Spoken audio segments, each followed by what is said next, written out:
เปิดลูกเจ้าน่ะได้ลูกผู้หญิงมาเลยเป็นคือคำที่เจ้าเว้าใส่ลูกคนอื่นนะเจ้าบ่ย่านบาปย่านกรรมบอกคุณพี่บ่ย่านดอกคุณน้องคุณหนูที่ได้กินบ่สูต้มจืดตำลึงจะได้กินบ่น้อต้มจืดกับกับอีหยังน้อคุณแม่ว่าสิให้เฮ็ดสู่กินแม่สูเอาไปมาคุณหนูได้กินไข่ลูกนี่ได้กินไข่ลูกกับเกี๊ยคุณพ่อกินลาบงัวอุบาอุจาแซ่บหลายปัดโตเป็นแต่แข็งแรงมีแคลเซียมคอลลาเลียมคอลลาเหล็กอุบาแซ่บหลายเจ้าเอาไปเดินแบบต่อคุณหนูสวนสนามตามกันคุณพ่อสวบเอาคุณหนูได้กินนั่นเนี่ยต้มจืดตำลึงในทิพย์บ่คะไก่ลูก2 หน่วยก็ได้ดูดน้ำซื่อๆแล้วหอนไปก็มาตัดที่นี่คุณพ่อบ่ได้เลี้ยงหอดไข่ไว้ท่าคุณพ่อกับคุณแม่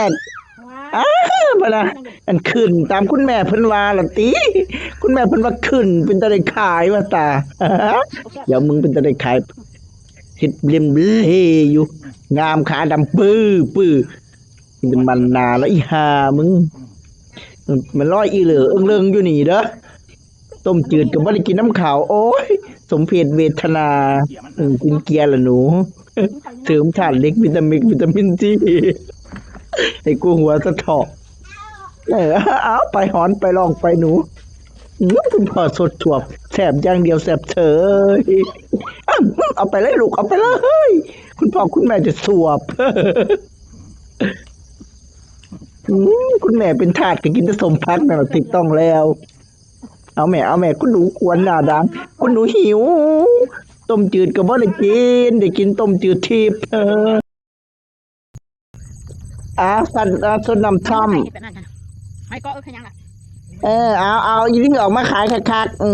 ดาวโทษคนอื่นเสียใจนะคะกูบ่ได้เงินเด้อกินแป๊บซี่น้องว่าหยอกซื้อๆดอกมื้อนี้อากาศดีเว้าไปรอดลูกเมืองมึงเอามาเลยเอามาต่อสู้กับสังคมรอดให้เขาสิเงินครอบปอดเมาเลยตามบายเชิญตะละล่ะพร้อมไป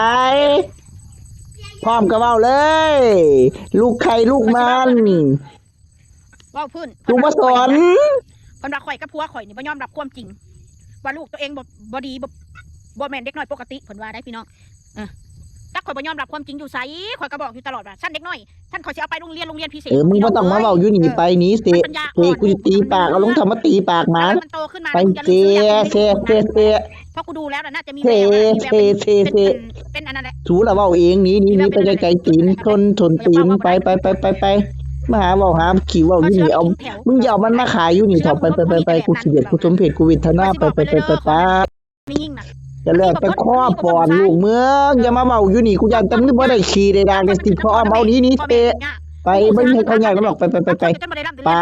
อย่ามาหาเว้าส่วนรวมอยู่นี่ไปอย่ามาหาเว้าส่วนรวมอยู่นี่ไปนี่อย่ามาหาเว้าส่วนรวมอยู่นี่เว้าแต่ลูกมึงอีเคอพุ่นไปนี่เซมาบาปกรรมมันตามสนองมันเห็นชาตินี้แหละไม่เห็นชาติหน้าพวกมึงก็คือกันชาตินี้แหละพวกกูนี่ละวนเวียนเบิ่งแต่ชีวิตฝ่ามาหาพร้อมคนหล่นมาฝ่ามาไปอีปอมจะมาขี้โม